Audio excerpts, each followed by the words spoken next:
Happy birthday, Taylor Swift! Yes, guys, it's Taylor Swift's birthday here on Mirror Domains. And indeed, welcome to Mirror Domains Movie News, your place for entertainment headlines, where we talk about all the trending movie news headlines of the day, including what's going on with Ghostbusters, Slimer returns, Beverly Hills Cop 4, Terrifier 3, Damsel gets a release date. We got a new trailer for Alex Garland's new movie, Civil War. We'll take a look at the biggest winners of 2023, which is, I'm guessing that Taylor Swift's going to be right up there for sure. Hey, guys, if you like this kind of stuff, we're a live show, so there are my other social media handles that you can check out. Sorry for the late timing today. It's just as I was literally launching OBS, my computer says, now we got some updates that we need to restart the computer. Luckily, my computer updates reasonably fast. Let's just get into Taylor Swift. You don't need to hear about that stuff.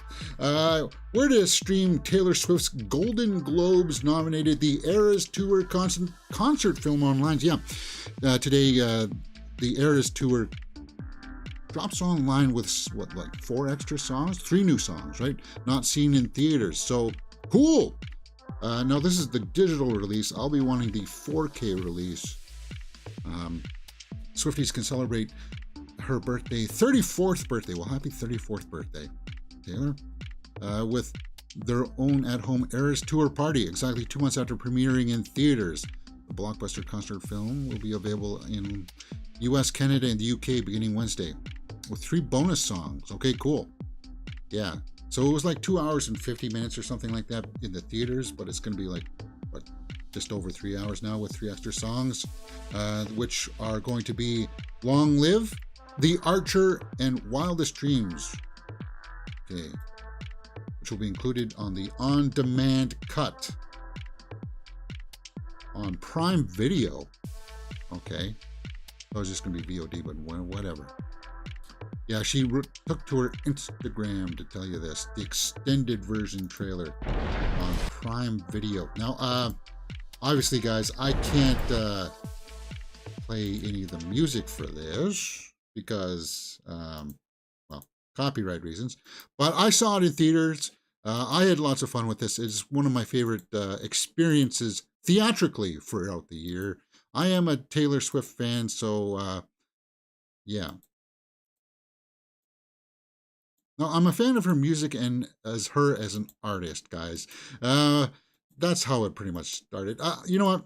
If you don't know my my story with Taylor Swift, I'm a little bit of an unusual when it comes to my fandom because, you know, I myself play guitar.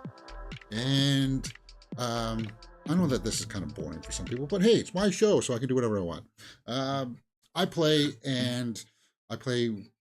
rock music. I grew up with Nirvana, Soundgarden, and stuff like that. So I'm very much into like Metallica, down picking riffs kind of stuff. And that's my bag. So I was kind of really ignorant to the pop music world. I knew of like Britney and Christina Aguilera and stuff like that. And then I just assumed that Taylor Swift was the same. I was dead wrong. Boy, was I wrong. She writes her own music. I'm not a big fan of the music machine that just turns out like a factory of like, they get in a bunch of writers to write songs and then they get somebody like, just the singer, the performer to come in and do it kind of thing. I'm not a big fan of that kind of songwriting. But Taylor writes her own songs. So once I found that out, I was like, whoa. So, you know, I, as a musician, could sit down with her and talk about chord progressions. I could talk about, oh, you did this instead of that. Okay, cool. You went from 4, 5, 6, 1. Really? Oh, you used the second in there. Cool. That's awesome. Oh, you went to a 9th. Add 13 or whatever. You know, oh, maybe she did. But you know what? I could talk to her about that kind of stuff. So she won my respects over for that. And then I just, what song was it that really brought me on board? It was Look at What You Made Me Do. I know that a lot of people don't like that song from the Reputation era. But for me, That was the first one that I bought on iTunes. That was the first Taylor Swift that I bought. And then it just kind of steamrolled from there. I added it to my rotation, and I started to listen to her stuff. So I'm a fan of hers from the Reputation era on. I have gone back and started to listen to some of her older stuff. I'm not a big fan of the country music stuff because, well, hey, as I said, my roots are in rock and alternative style music. So, hey, if you're going to celebrate Taylor Swift's birthday today, cheers, man. Happy birthday, Taylor. To your 34th birthday. Wow. Congratulations. Cool, man. And everything seems to be going well for her, right? She's got this big tour going on. She's got revenues coming in from the Eras Tour movie, box office wise. It is crossed over 250 million, guys. It has crossed over 250 million. We'll see that next week when that pops up. I'm getting this poster for my for Christmas, right? So, happy birthday, Taylor. It is quite the year for you, indeed, for sure. All right, let's talk about some of the biggest winners of 2023, because I believe that she is one of the biggest winners. Well, she was named Person of the Year. So let's go over and take a look at this article up on Hollywood Reporter. The biggest Hollywood winners and losers of 2023, from Margot Robbie to Marvel. Oh yes, the Marvel. The MCU it's been on the road of the decline for quite some time here. A brutally honest rundown who had the best and worst year in entertainment. You got Taylor and you got Wednesday there. Jenna Ortega. Then you got Elon Musk and Ezra Miller on the other side. So it's kind of like, yeesh, are they going to pull any punches with this? Let's just take a look. 1, Taylor Swift, a staggering $4.1 billion for her concert tour. Yeah, so she's officially a billionaire, if she already wasn't. So that's cool. Released a concert movie. Yeah. And then she was named Time's Person of the Year. She's got multiple musical awards. We're not going to talk about her NFL romance, even though my Buffalo Bills took down the Chiefs this last weekend in good fashion. I don't care about that last controversial play.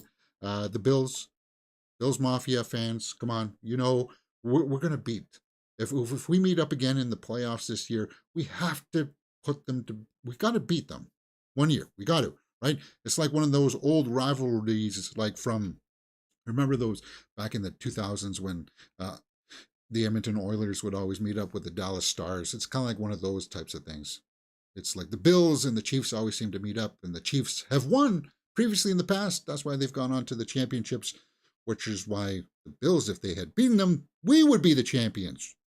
We, Bills, Buffalo Bills, not you, Travis Kelce and the Kansas City Chiefs. That's just me, guys. Anyway, I mean it innocently here. I don't mean any ill will.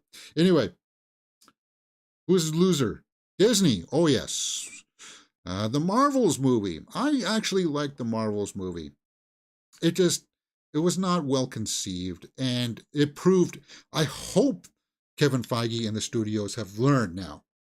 You can't rely on people watching your TV shows to know what's going on in your movie. You should have had a proper introduction to Miss Marvel and Monica Rambeau in the better of that movie, The Marvels. And I know it would have exaggerated some of the timeline a little bit, but that's part of the story. That's part of the story. And anyway, they just kind of like, they're fumbling the ball, and we'll see if they can pick it up. I don't think they can, because we've seen it. We've seen this trajectory now for a while. Somebody said it yesterday the best. Phase 4 is pretty much a write-off. And Kevin Feige said throughout Phase 4, don't worry, it'll make sense once you see Phase 5. Well, here, we're in the midst of Phase 5, and I still have no idea what the heck Phase 4 was all about. We still have no idea who the heck the Avengers are going to be for the next iteration, Kang Dynasty. Is Captain Marvel going to be an Avenger still? Or hey, what's going on, man? We don't know. And that frustration has bubbled over in monumental fashion. I would say Disney, and they're suffering now because at the box office, they're going to suffer really, really badly for the next while until they can course correct. And I don't think that bringing back Tony Stark or Captain America is going to fix any of that. It's not going to. They can't just make that one. They've got to pull back from these B list and C list superheroes and thinking that they're going to carry the same weight. They're not. And it's a brutal fact. But Captain Marvel made $1 billion when it first came out, but that's because Captain Marvel came out between Avengers Infinity War and Avengers Endgame, two of the biggest MCU hits. People thought yeah, so that's the only reason why. Okay, we'll see if they can rebound. I'm thinking it's time for the MCU to be put to bed. All right, one.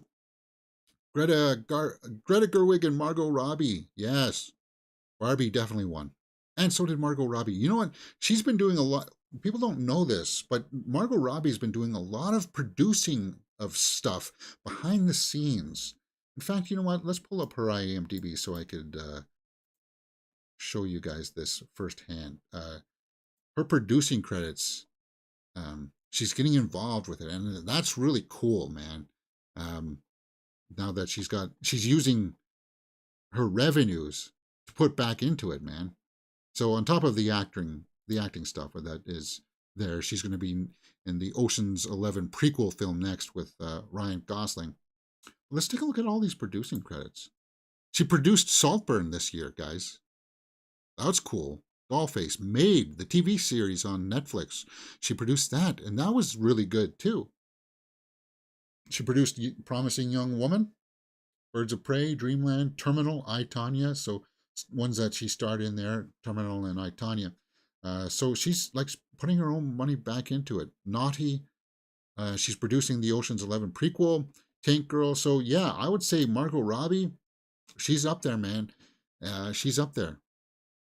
Which means that if she ever wanted to produce another Harley Quinn, as long as she got the rights to it, people would see it. It's just dial back on the budget, man. And you got to have Joker in it. Unfortunately, that would mean that you would have to have Jared Leto's Joker. So maybe it's time to put that one to bed too, James. And that hurts me. That hurts me, man. All right, next, Lost, Harry and Meghan, the royal couple. No, I don't care about that, guys. Just leave them alone, for God's sakes. But James, they put out their own podcast. They keep trying to be in the social sphere and stuff like that. It's their own fault.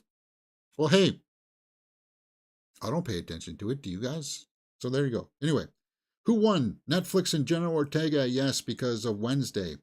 And Netflix has had a number of really good stuff this year, and we'll take a look at that later on in the show. They released some numbers for some stuff, and of course Wednesday is up there. And Jenna Ortega, next year, she's got Wednesday season 2. She's got Beetlejuice 2. And then we'll see where she goes from there. But she can pretty much do anything that she wants. And I hope she takes a page. I hope Jenna takes a page out of Margot Robbie's playbook where she invests some of that money that she's been earning from this back into producing stuff so that so she becomes her own boss. Right? Margot Robbie, she's boss. She's a boss. Yeah, that's what I hope Jenna Ortega does too. Who won? Video game adaptations. HBO's The Last of Us. Super Mario Bros. The movie, one of the biggest box office earner, right? Yeah. Five Nights at Freddy's did well, yes. And then on Peacock, I know it's not being listed here, but Twisted Metal did well enough that it's getting a season 2, and I need to see Twisted Metal. I need to give it a chance. Maybe I can track down a copy over the Christmas break here. Yeah. Who lost? AI characters. The next big thing is already boring. Yeah, this year you saw Mission Impossible: Dead Reckoning Part 1. AI as a deity. Yeah, the AI bad guy. You got to stop with that kind of stuff. AI was a little bit of the bad guy in the movie that we just saw recently on Netflix, Leave the World Behind. But it was kind of like it wasn't a tangible bad guy. It was just kind of like the after effects of it kind of thing, right? Well, we don't even know if it was AI in that movie, perhaps. It was just another, I don't know. Anyway, but yeah, Dead Reckoning Part 1, Mission Impossible, they're also on the decline financially because it really underperformed at the box office. And they're filming Part 2 right now. I just saw a stunt of Tom Cruise on the back of a vehicle, grab onto a rope and fly off. I think when Dead Reckoning Part 2 is done, they've got to that'll be it for Tom Cruise and the Mission Impossible stuff, because it's not having a return, right? And sci-fi flop The Creator. Yeah, that sucks, man. Because The Creator was good. And it was made for cost. It wasn't made for a huge inflated budget. It just, I don't know if it was the marketing that let it down, but it was really good, man. I want to watch it again. Again, it was about AI and the robots. Oh, the AI kid, you can't kill the kid because that kind of stuff. It was like a mix between Man on Fire and not like Terminator, but a bit like, yeah, something like that. But it had good acting, and the script was tight. The script was tight. Allison Janney was really good in that. Ken Watanabe was also really good in that. But yeah, they kind of lost out on that. Silver Foxes, The Bachelor, The Golden Bachelor. I don't care about that. People's Sexiest Man, Sylvester Stallone, Harrison Ford.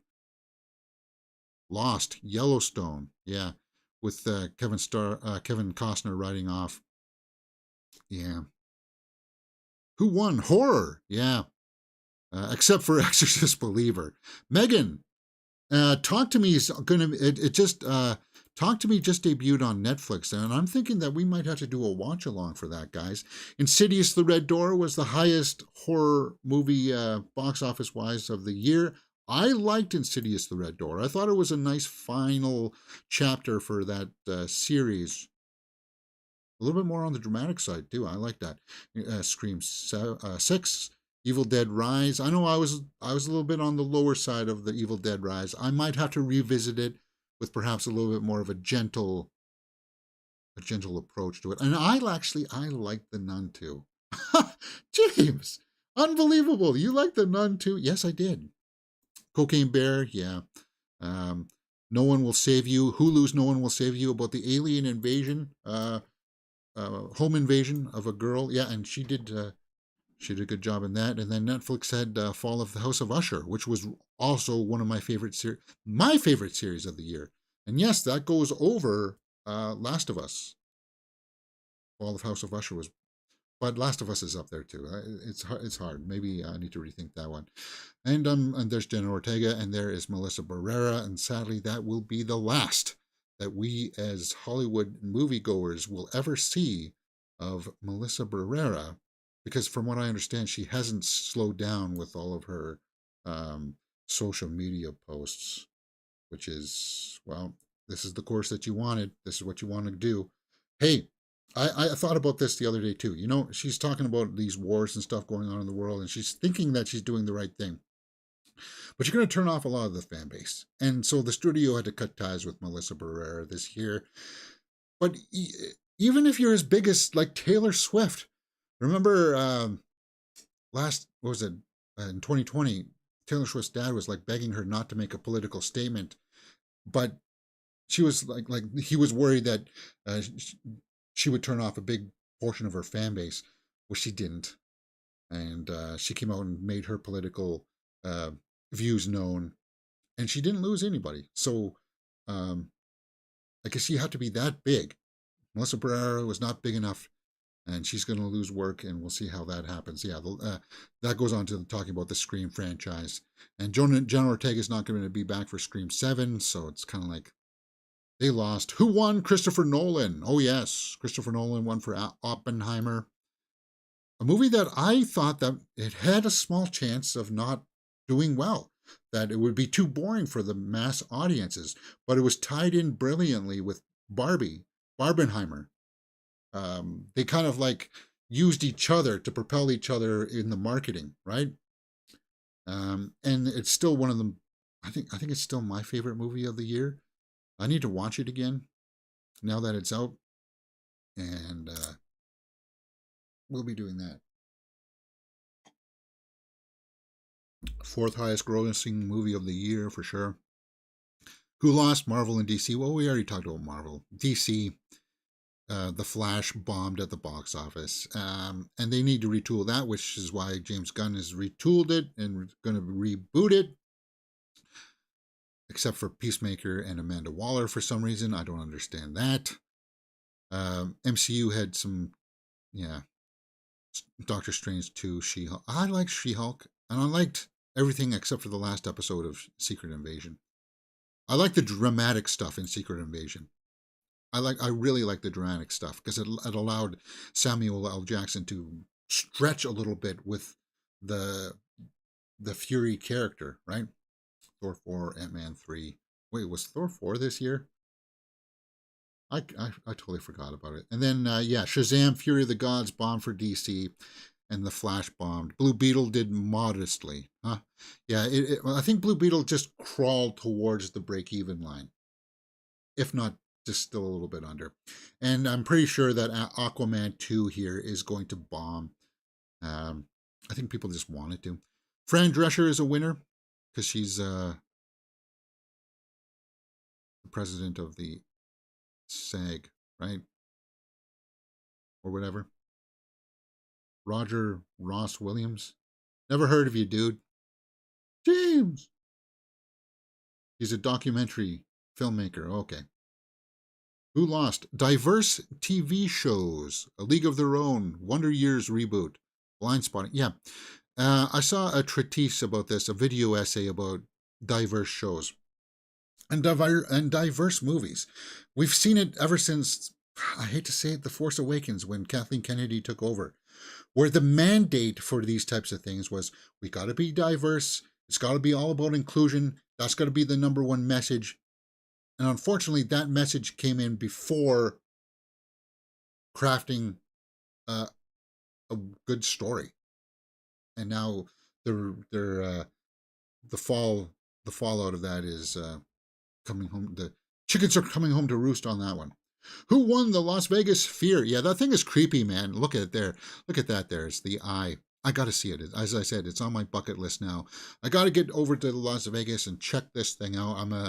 I am an admirer of architecture. I don't know if I'll be able to see a concert inside, but I want to see the outside. That thing is so creepy, man. It's like all of these LED lights that looks like a projection kind of thing. It's kind of like, woof. Wow. Who lost? The CW. Yeah, everything got... the axe of Zaslav came down hard on everything in the CW. We know about that. Donna Langley. I don't know who that is. For NBC Universal. Jonathan Majors and Ezra Miller. Well, Jonathan Majors is still getting raked over the coals right now with his trial that's still going on for the second week here, right? Who won? TikTok. If you don't love it, today I acquiesced.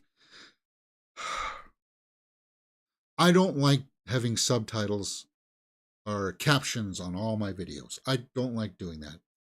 But I took down my Godzilla one that I put up yesterday. I redid it and put the subtitles on it because that's what you have to do to get retention. That's the TikTok game. And I figure, okay, I'll play the TikTok game just to get my foot in the door, to get the recognition. I didn't want to do it because then not every TikTok video looks like that. I don't want to look like everybody else. It is what it is. We'll roll like that. Maybe we'll try out for a couple months, and if I don't like it, well, fine then, I'll go back. Who lost? Twitter, X, and Elon Musk. Oh, yeah. But James, it's Elon Musk's grand plan to drive it into the ground. Don't you know that? He wanted to do this. Oh, he wanted to lose $44 billion. Oh, how are you going to convince me of that? You're not. he would have to sell it for like half the price, if not more, less, a quarter of the price. Somebody could buy it for maybe $4 billion now, and they would have to reinstall everybody that got banned. They would have to put in all the moderators again, and actually do something to get rid of all the bots. And it's possible that even Elon Musk himself would get banned from it because he's just a moron. So at least in the Twitter sphere, he is. Yeah, I agree with that. Who won? Britain. Why did Britain win? What? UK-based productions largely kept working during the strike. Oh, yeah. Yeah, there were clauses that if you made films or started something over in the UK, then you were allowed to continue and complete your production, right? Who lost? Los Angeles. Oh, yeah, because of all the strikes. Yeah. Is that it? That's it. Okay, we got through it all. All right, guys, so if you like this kind of stuff, let me know what you think about it in the comments below. Let's take some live comments here. Artglass says, blank space was my first Who is Taylor Swift moment. Artglass says, did Dead Reckoning peak too early, I wonder? It would be interesting to see how Tom Cruise tops the motorcycle jump and train scene. Yeah. The part of the problem, too, is that Dead Reckoning Part 1, it was too long. And that's something else that needs to die in Hollywood. And on top of the inflated budgets in Hollywood, it's these bloated run times. Everything has to be too. It's not an epic film. An epic film can't be 90 minutes. What are you talking about, James? No. An epic film has to be 2 hours and 43 minutes. An epic film has to be 3 hours. It's like, no, stop that. What? Like, if you cut out 40 minutes of this film, and it still would have been long. But if you're saying that Dead Reckoning Part 2 is around this length as well, then you basically have 3 films, man. 6 hours is, or 5.5 hours is 3 films. What are you doing? By definition, story-wise, you have had too much, and they're forgetting some of the cardinal rules. Try to start the film as close to the end as possible. And if you're like, well, no, I want all of these big, elaborate, long setup sequences and stuff to establish things for later on, and it's kind of like, well, then take it at your own peril, man, because it's going to come back and bite you in the ass box office-wise, and it did. And it did. All right. Hey, if you like this kind of stuff, what else can you find here on the channel, Mirror Domains? Well, we got movie reviews for The Boy and the Heron, and we did a full live reaction to Leave the World Behind. You know, a post-apocalyptic doomsday scenario with Julia Roberts, Ethan Hawke, and Mahershala Ali. I was going to redo the thumbnail, but the video seems to be getting traction, so we'll keep that up. Movie reviews for Godzilla -1, Hunger Games, and we're in the midst of watching Survivor Season 45 and Hell's Kitchen Season 22, so come join us for that. We're having lots of fun doing that, and of course, then, you know, we do movie news throughout the week here. So, I am a bit retooling stuff. YouTube has granted me some certain insights on my research tab with my analytics, and they've really improved it to the point where I'm going to start capitalizing on the research that the feedback, right? And I'm going to have a lot more shorts driving that home. So we'll be doing that. I was going to do a lot yesterday. I just got tied up with doing things. Time just seems to escape me for some reason. All right, what do we got here? Civil War trailer. What is this? Civil War. The film follows events in the U.S. during a civil war. Government forces attack civilians. Ooh! But it's directed by Alex Garland. Journalists are shot in the Capitol. It has Nick Offerman, Kirsten Dunst, Kaylee Spaney. Cool. You just won me over with that. For sure. For sure. And why are you not, hey, what are you doing here? 19 states have seceded. The United States Army. What are you doing? Kirsten Dunst, yes. But Kirsten Dunst's husband, Jesse Plemons, you're not putting him in the IMDb or in... guys, he's featured in the trailer heavily, and there he is right there. He's got like a menacing thing going on here in this trailer. You're not putting Jesse Plemons in your list? What are you doing? IMDb, for God's sakes, man. Civil War. So, yeah, it looks like there's some kind of turmoil going on in the States. Once again, hey, we just felt this kind of territory with Leave the World Behind, that Julia Roberts movie we just talked about. I watched the trailer this morning, and it looks like it's going to... Oh, there's Kaylee Spaney. Yeah, okay, so there she is. Sorry, we do get to see her. Cool. We just saw her in Priscilla. She was really good in that, and we're going to see her again this in 2024 in the new Alien movie from Fede Alvarez. So I'm looking forward to that. She's a star on the rise. Get her into the next Scream movie. If he can't bring Melissa Barrera back, make Jenna, or like wait till Jenna Ortega's schedule gets back up. Get Kaylee Spaney and Jenna Ortega into Scream. Then maybe you might be able to bounce back. You might be able to bounce it back. I have to see, but yeah, it's kind of like one of those things where, hey, there's a bunch of traffic jams going on. We've lost signals. There's a little bit of chaos. There's some people are taking up arms. Nick Offerman here, barely recognizable, right? Great to see Nick Offerman in a leading role. Yeah, so he's going to be either the president. I think he's either going to be the president or some kind of other politician, second in command, maybe addressed from the White House. So he's going to be the president. Really interesting stuff. From Alex Garland, written and directed, the guy who did Ex Machina, Annihilation, and Men. Now, he kind of took a little bit of a dip there with Men. It wasn't very well received, but everybody likes Ex Machina. I liked Annihilation, but it's not an easy watch. And I mean that not just because of like the subject matter, visually. It's there's something about the aesthetic of Annihilation that's kind of like dreary and but anyway, Alex Garland, he is a talented filmmaker, so looks like this is going to be a little bit more traditional in the sense of the storytelling. It's not going to be like Men, where it's a little bit abstract. It's like there's a civil war going on where I don't know if it's going to be a terrorist group or the actual army taking up arms against civilians. And then it looks like Kirsten Dunst's going to be playing a journalist. And there's Kaylee Spaney. Yeah, she's going to have a great career ahead of her. She's a fantastic actress. I can't wait for it. But yeah, there's a great line in here. I want to quote. I want to listen to you, let you guys hear too, and get my reaction. Oh yeah, and it's got this guy in from Dune. This guy's going to be in Dune Part 2. He's like one of the machines, right? One of the human computers. Anyway. Here we are. There's some kind of misunderstanding here. What? Well, you're American, okay? Yeah. Okay. What kind of American are you? Yeah. Yeah, isn't that eerie? Yeah. So it's kind of like, are you a Democrat American or are you a Republican American? I think that's what they're trying to allude to here. But just, I'm getting very Philip Seymour Hoffman vibes from Jesse Plemons.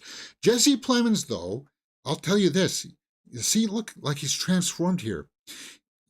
Jesse Plemons can transform into his roles because he's like menacing here, but then he's also like that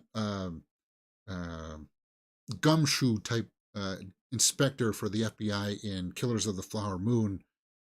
But you respect him in that.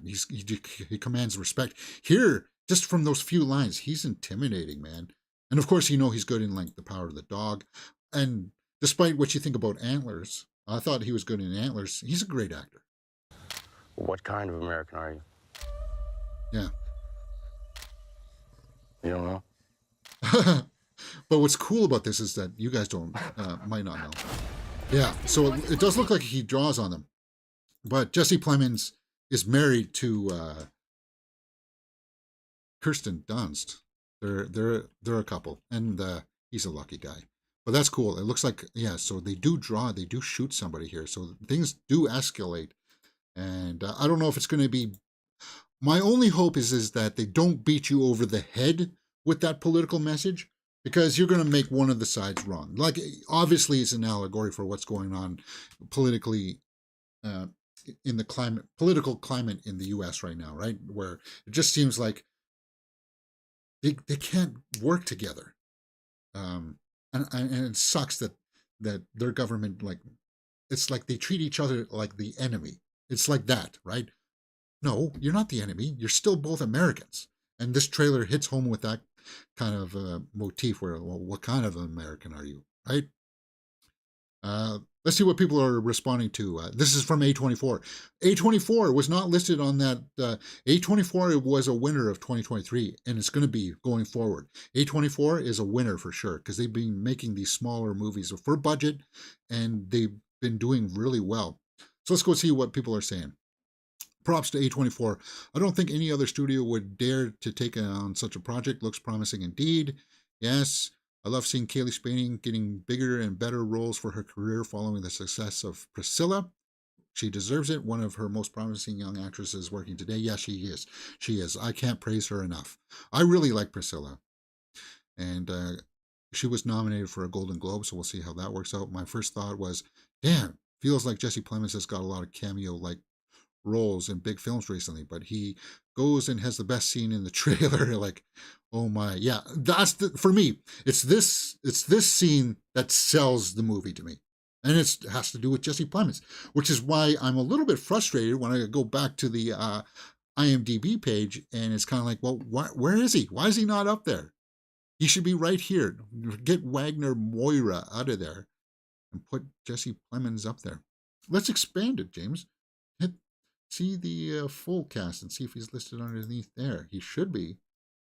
My only thing here is that perhaps maybe he's only in that scene. Is the only reason why I could think that, why he's not on the IMDb. That would be tragic if he's only just in that scene. But then that's on the marketing people. But hey, you sold me with that scene. Oh no, he's there with Jesse Plemons. He's number one here. He's number one there, but why is he not number one out here, guys? Am I not reading this right? Okay, so no, he's there now. So it's literally been updated since I've been complaining. Good, thank you. Somebody's been paying attention, for God's sakes.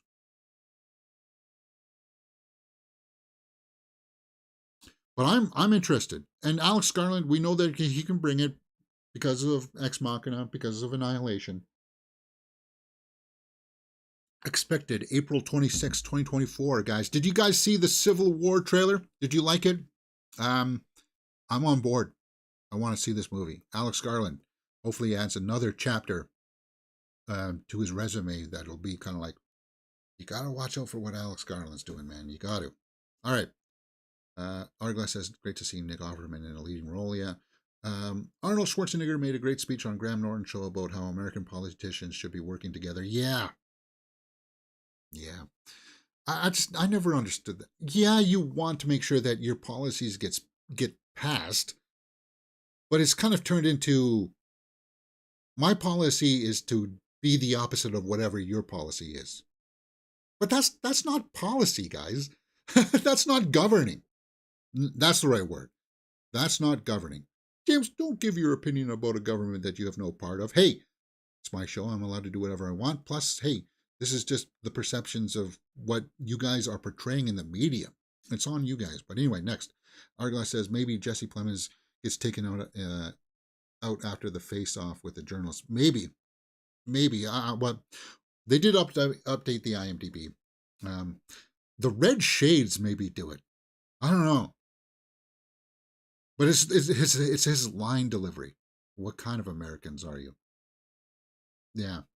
And it's creepy, man. That's scary, because that's the mentality that some people have. They draw that line hard in the sand. You're not really an American if you're a Democrat or if you're a Republican. They look at it like that. How did that happen? Because nobody here in Canada would. I would never say, because I vote liberal, that a conservative is not a Canadian. No, we're all Canadians. And when the chips are down, we fight together, and we will die together. But not so much in the States. And I think that that's what the film is going to be about. Kind of like, well, no, we have to work together. We're Americans. I don't care if you're Democrat or Republican. We're Americans, and we're Americans first, right? Anyway, that's what I like. Maybe that's what it's about. Sorry to take it to that political level a little bit, guys. Sorry. I know that some people cringe at it, but just the way that I feel. All right, some somber news. Andre Braugher passed on at the age of 61. Now that is too young. It's too young. Two-time Emmy Award winner, and he did a lot of movies as well. He did a lot of TV show stuff as of late. He died Monday after a brief illness, so I want to pay a little bit of respects to him because he did have a presence. His voice was iconic too. And I want to pay my respects. So where did I first see Andre? I saw him in Glory. Is when I think a lot of people did. He was one of the soldiers of. He was a friend of Robert Shaw's there, and you see him next there to Denzel, and he like he was doing things with that character. Yeah, he was kind of like the gentleman type, raised in good conditions, and it was kind of like a fish out of water for his character joining the army. But he comes around full circle at the end to prove that, yeah, he's got that warrior spirit in him. And that transformation that happens, that he articulates with his performance, made you go, pay attention to that guy. He's able to hold his own next to Denzel, right? And for a lot of people, that put him on the map. So let's go over to the IMDb and take a look at his resume a little bit, because I know from a brief illness, from what I understand, he didn't suffer from any kind of addictions or anything like that, or brief illness. It just sucks that something like that can happen so fast. And we may learn more later on coming down the line that maybe he was hiding something, but right now I just kind of want to pay homage to his career. Because as I said, he's an Emmy Award winner. He knows he knew the craft. And it's just shocking. He's got a few things still coming up that he's completed in the can. The Residents, a TV miniseries, so I don't know if that'll have to get halted because that says it's in production. And then Scoob Holiday Haunt, he was a voice that he completed, so that'll be his final stuff. Brooklyn Nine-Nine. I know a lot of the TV stuff is what he got recognized for, right? Brooklyn Nine-Nine. New Girl, Law and Order Special Victims Unit, Men of a Certain Age, Salt. Yeah, he was in movies as well, Passengers, Andromeda Strain, and long career, Primal Fear, City of Angels, Tuskegee Airmen, Striking Distance with Bruce Willis. Glory was 1989, so that he did Kojak, a TV movie before that, and then it was Glory. So yeah, so I was pretty much on board with his career since the beginning. Telly Savalas, Kojak, come on, man, everybody likes, yeah, Telly Savalas. He directed something, huh? Let's see what he said. Love Songs, a TV movie. He did a segment for Love Song for a Dad. Okay, so he did a segment. I like that too. He tried it out. Maybe it just wasn't for him, but he also did some producing. I like to think about one of my favorite performances from his, from the movie The Mist, that he worked with Frank Darabont. He's kind of like a skeptic of what The Mist is all about, kind of stuff.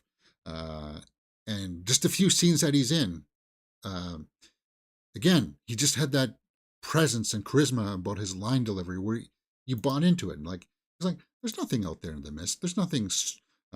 What was the line that he said? He says, I don't know if it's natural or unnatural or man-made or unnatural, but I definitely know it's not supernatural. That kind of like he was just, yeah, he hooked you in. And rest in peace, Andre. Well, let's strike out. Put us in And a it's town. fitting here that we watch this scene of him walking away.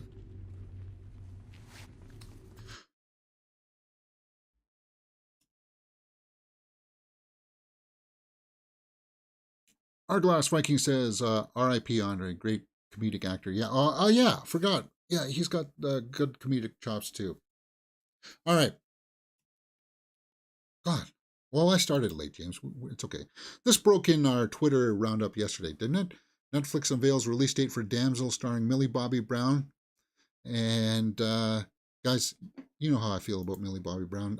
Again, get her into a... Oh, wow. Okay, you can't have Melissa Barrera anymore. Or if you can't get Jenna Ortega, get Kaylee Spaney, get Millie Bobby Brown in a Scream movie. You'll get the eyes back. Everybody keeps on saying, just get back Nev Campbell. No, guys, Spyglass burned their bridge with Nev Campbell. They did. They would have to back up a big truckload of money to Nev Campbell, and that would make the movie unprofitable if they did. But Damsel, anyway, is a Netflix movie that was supposed to come out this year about her as a princess gets sacrificed to a dragon in a cave and she has to fight it. And it comes out March 8th now is the confirmed release date. And it's going to be on Netflix. We will be doing a full live watch along for this. And I'm looking forward to it. Because the tone of the trailer got a little bit of like Princess Bride to it, a little bit of Crawl. If you ever watched Crawl, it had a little bit of that vibe in there with like the Dark Tower and the beast in the tower kind of thing, in the mountain kind of thing. And Millie Bobby Brown, we know that she can bring it as an actress. It's the cast around her too that looks also really impressive. So I hope this comes out and it's going to be like a sleeper hit. Damsel. Who else is in it, James? Well, Robin Wright, Shohreh Aghdashloo, Angela Bassett, Ray Winstone, Nick Robinson, Angela Bassett, and Robin Wright. You guys will recognize them. But Millie Bobby Brown, really looking forward to this. Damsel. Ooh, I like that picture. That's a good picture. Can I save that one for the archive? I have to remember. I think I want to use that one for the thumbnail or something.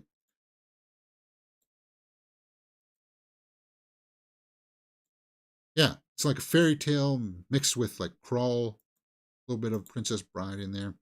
I'm digging it, man. So March 8th, we'll take a look at that. Sorry, I gotta bust through some of these rather quickly, guys. It feels like I'm running behind schedule. Yesterday we talked about Saw 11 is confirmed. Saw 11 is confirmed, but apparently the writers from Saw 10 are not going to be doing it. So just a quick little update here. Peter Goldfinger and Josh Stolberg, writers of Saw 10 and Jigsaw, will not be returning for Saw 11. Oh, bummer, because I really liked Jigsaw and I liked Saw 10. They also did Spiral, which kind of fell flat towards the end, didn't it? But anyway, whatever. They won't be back. Bummer. Bummer, man. So they initially announced it yesterday for September 27th, 2024 will be Saw 11, but no new writers, no script means. That's what they're telling me. You got no script, but you're announcing the release date. Again, that's you're walking out on dangerous ice here, man. Now, we're just looking at it from the PR perspective here. Maybe they do have a script. They just haven't announced it. But why wouldn't you? Why wouldn't you announce it when you announce the release date? I just hope it's not slapped together. They go back to the same formula that drove the series into the ground in the first place. You got to come in with some fresh ideas. And they did with Saw 10. I liked Saw 10. They didn't have Talking about horror, good things for horror this year as a winner. Saw 10 is part of that pantheon. I liked it. I liked it a lot. And a lot of it had to do with Tobin Bell and his performance. So, no writers. That gives me pause, and it should for the rest of you as well. Hopefully something will materialize here in the next month. Terrifier 3. Terrifier fans, Art the Clown. Come on. Everybody likes Art the Clown, don't we? No? Yes? Terrifier 3 starts filming soon with Chris Jericho and Hollywood FX team. Apparently they're going to go back and make it feel a little bit more like the first Terrifier. I haven't watched part 2 yet because of the 2 hour and 14-minute runtime. Again, going back to that runtime, guys. You got to cut it down. Chris Jericho reprising his role from part 2 and a Hollywood team handling the FX. Terrifier 3 is supposed to be like around Christmas. They slapped together this quick little promo for a teaser. It's pretty much just a teaser. Terrifier is a winner because it started off with like Winnie the Pooh, Blood and Honey. It just got notoriety. People were like, okay, hey, it's bloody, it's gory, check it out. People did, and they're like, huh, you know, that Art the Clown guy, that's kind of creepy, man. But it's Grindhouse. It's B-movie fare. Know that. You have to know that going in. Otherwise, if you're expecting Hollywood quality, then I don't know. I don't know if it will work. I don't know if it, because story-wise, I don't know if it can transcend the Grindhouse theme. That's part of the essence that made the first one appealing for a lot of people. We'll have to wait and see. Yeah. Damien Leone's Terrifier 3. So it's shooting for an October 25th, 2024 release. Well, if it starts filming soon, and one of the things about it, though, because it's Grindhouse, it's going to have a lot of visual effects, practical makeup and stuff like that for like the kills. So when you see an arm chop off, it's going to be like a real prosthetic arm that gets cut off kind of thing. It's not going to be CG. So that's a good thing that'll have going for that. Not Beverly Hills Cop. Ghostbusters Slimer returns. Ghostbusters Frozen Empire features the return of Slimer. Hey, we like Slimer here. Slimer hit it big in the cartoons. Of course, then it became a little bit silly, but he's always been a fan favorite. The most iconic ghost known as Slimer will make his triumphant return in Ghostbusters Frozen Empire. Yeah, Frozen Empire comes out next year. Takes to theaters March 29th, 2024. Cool. So do we got a display of Slimer there? Yeah. So there's a display for Frozen Empire there. And in the display, you get to see Slimer right there. Cool. I'm thinking this villain, like we haven't seen him outright, or it, or her. But it's weird because they put kind of like these weird kind of things on the back of their head. I think they're like cooling devices like Mr. Freeze or something. Like you can see sort of a little bit here. Or is that our first sort of look at it? I don't know, man. No, that's him there. Yeah, see the horns there or something? They attach on something like that. Because we see it in the trailer. It's going to be creepy. I hope so. But it's going to be cool to see the old team back. Dan Aykroyd, Bill Murray, Ernie Hudson, Ghostbusters. March 29th, 2024. Slimer returns. Yes. Hourglass, perhaps Slimer should have been a surprise cameo rather than a selling point. I'm hyped regardless of further sequel. I am too. And the trailer plays well on the big screen. They've been playing it on some of the theatrical releases that I've been seeing, and it plays well. All right. Beverly Hills Cop 4. Let's talk about this. Beverly Hills Cop 4 is going to be called Axel F. Netflix releases plot details in a teaser poster for the new Eddie Murphy sequel. Yeah, so they've been working on this. Now, I've heard good things about Candy Cane Lane. I've heard that it's apparently his best work since Dolomite.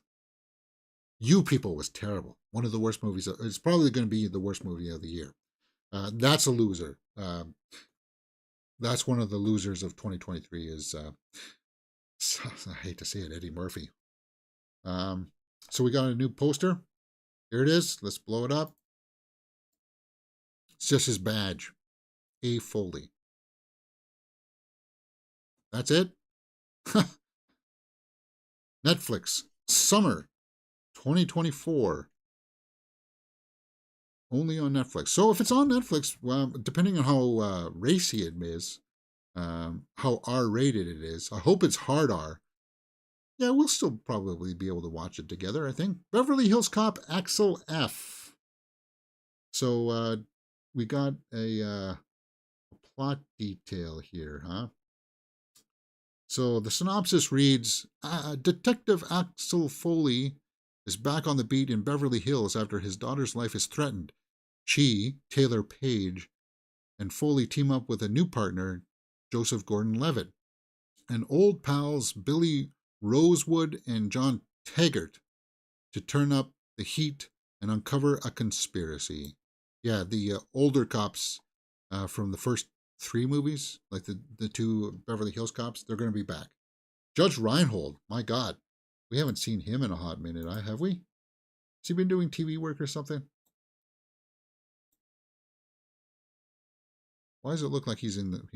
does that look like a mugshot? What the heck's going on here?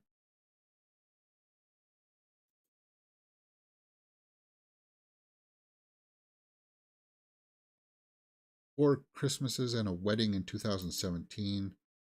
Bad Grandmas? Huh.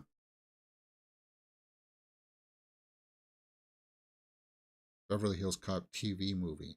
TV movie?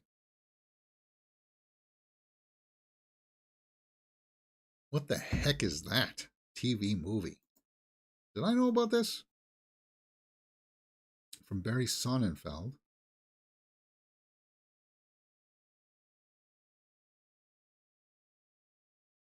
So it had really nobody that I recognize in it. They just try to reboot it for the TV, and then what? He cameoed? Well, Eddie Murphy was in it. What? I don't know. Maybe some other scholars of Beverly Hills Cop will have to let me know what the heck that's about. Whatever. All right, guys, let's move on to some hit or miss. We're pretty much up to the hour mark, so that's good. This is a headline that some people are turning into like a big thing. It's not. Zack Snyder says he'd restore the Snyderverse if Netflix owned the rights to his version of the DC universe. Some people are saying, the Snyderverse is coming back, guys. The Snyderverse is coming back. I've seen it, and it's kind of like, I've seen people running with these headlines. No. Now, we know that the Snyderverse movies are going to be on Tubi next year, so you'll be able to see them for free. And as much as I liked his version of the Justice League, one of my least favorite parts was this CG monstrosity that was Darkseid. A far cry from Thanos. But James, they didn't have enough money. I know, but it's kind of like they should have emulated, like, you know how Thanos did look like Brolin's face, right? They should have done that for Darkseid, and because I don't feel like he's there. I don't feel like you could touch him. Like, and why I'm saying that? Because look at the pictures here. This is a real person. This is Zack Snyder. This is a CGI model. Our brain knows this, right? Anyway, some people are running with this, saying that, oh, the Snyderverse can return. The Snyderverse can return. No, it's not. It's not going to return. And even if he wanted to, I don't know if Ben Affleck would want to come back. He said he's done with it. We know that you could probably get Henry Cavill back for it. You know that you could get Gal Gadot and probably Momoa, but you're not going to get Ezra Miller back. Next. Avatar 4. James Cameron says the sequel will have a 6-year time jump with filming divided in half to account for the actors' ages. So there's going to be so Avatar 4 and 5 There's going to be a 6-year time jump. So I'm guessing Avatar 3, they're going to get humans off of the planet for good. And because he said that he was toying around with the idea of them going to Earth. We would see Earth at some point in this universe in the Avatar movies, and to see what that's all about. And I'm thinking that'll happen in Avatar 4. We'll see Earth. Not much to elaborate on there, guys.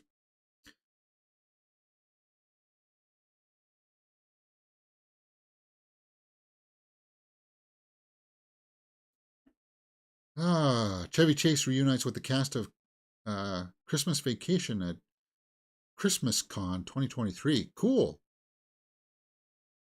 Well, at least some of the cast. Wait. How does this happen?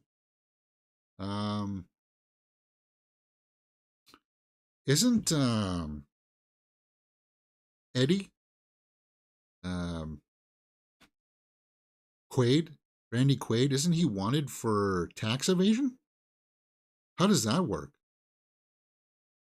There's only a few of them there. Who's this lady? I don't know who this lady is. Obviously, that's Beverly D'Angelo.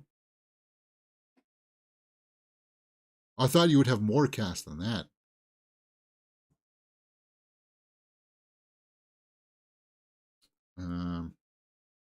Miriam Flynn, who played Eddie's wife. Oh, okay.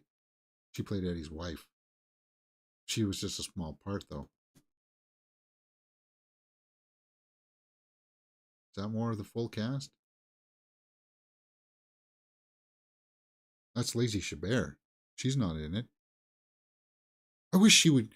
I wish Lacey would get another crack at doing. I want to see her do more big screen stuff. She can do it, man. She's got. She does a lot of the Hallmark stuff, which she's been capitalizing on. So she's still working, but I think she could still do a lot of the big career stuff. Yeah, National Lampoon's Christmas Vacation is my favorite Christmas movie. But I thought Randy Quaid was wanted for tax evasion or something. And he went down that rabbit hole of conspiracy stuff, thinking that you need to wear like tinfoil hats or something, right?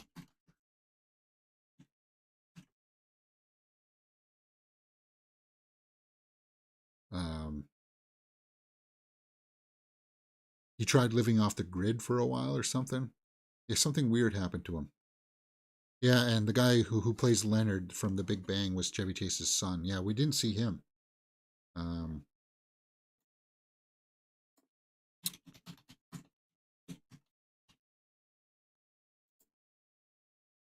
Johnny Galecki and Juliette Lewis. Yeah. What the heck is Johnny Galecki doing? There's talks of a spin-off of Big Bang Theory. I'd watch a Leonard and Penny spin-off show. I think most people would. What's he got going? Actor. He's got absolutely nothing going. Ha! All right. What's Juliette Lewis got going? She's been having a small resurgence of stuff. I like Juliette Lewis.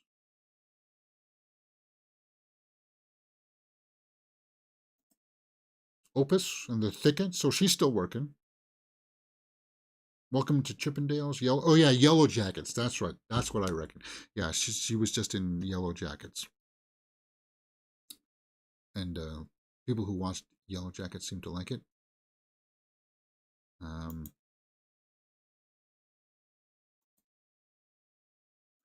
With the big hair. Yeah, there she is with Yellow Jackets with Christina Ricci. Yeah. All right. Is that it for today? Oh, no. We wanted to take a look at that Netflix story before we round things out here. Netflix and the transparency of big data transparency. Releasing viewing numbers for 8,000 titles. This is a little bit boring for some people, I suppose. But we looked at some of the big numbers for the streaming service. The Night Agent, which I never watched. I never even heard of Ginny and Georgia. They're the two biggest ones. The Glory season 1. Wednesday season 1 is up there. Yeah, I like that. Bridgerton. You season. French title. I like that. Outer Banks. Fubar. Yeah, there we go. I like Fubar. Cool. And I like Kaleidoscope as well. I like Kaleidoscope because it was one of those series where you could watch it in any order. Each episode, it was like you could choose your own path kind of thing. That was neat how they did that. I'd like to see more like that. And of course, we are getting Arnold Schwarzenegger back for Fubar season 2. Fubar season 1 did end kind of in a cliffhanger, right? So,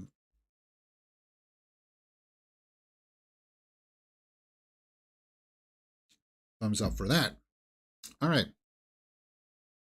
Everybody was talking about Beef, but it's like one of the lower ones. I only got through like 2 episodes of The Diplomat. All right, let's round this out. Take a look at the old Twitterverse here. Greta Lee, Andrew Scott, Dakota Johnson. Sleep is the #1 priority in your life. Good. Yes, it is. I think it's the key to longevity. They say you need to go through your sleep cycle 4 times at least at night. If you don't know how it works, it's kind of like it's like 90 minutes per cycle. You go down from the top down to your REM state, where your brain and body kind of hard resets, and you have to go through that 4 times. And some people say, well, I only need 4 hours and I feel fine. Well, that's because you went through the cycle, and then when you're on the upper side of that cycle, near the top of it, and you wake up at that point, you feel fully refreshed. And if you've only gone through 2 cycles, your body needs like 4 of them, right? Anyway, you guys don't need to hear about that. Sydney Sweeney and Glenn Powell. All right, guys, I'm just going to scroll through this. Critics' Choice nominations for Best Animated Film: The Boy and the Heron, Elemental, Nimona, Spider-Man Across the Spider-Verse, TMNT, Mutant Mayhem, and Wish. I think a lot of the North American people will be wanting to say Spider-Man, but and as much as I like Boy and the Heron, which I think it's a masterpiece, I think I might give it to Elemental. James. Critics' Choice for Best Visual Effects. Yeah, I'm not going to go through all these guys. Maybe we'll save that for tomorrow's show. Actually, we're not going to have a tomorrow show. We're going to be back with Survivor tomorrow morning. Tomorrow's going to be Survivor only because I have to go out to a funeral tomorrow. Which means I'm not going to be able to go and see Wonka tomorrow either. So I'll be seeing Wonka on Friday. Hey, you know, sometimes you just got to take care of business, guys, and that's what I got to go do. Okay, why are you not showing me Wonka? Why do I have to hunt on your page to find Wonka? Oh, Candy Cane Lane only got 41% on Rotten Tomatoes, so maybe it's not being well received. Guys, why do I have to hunt for Wonka?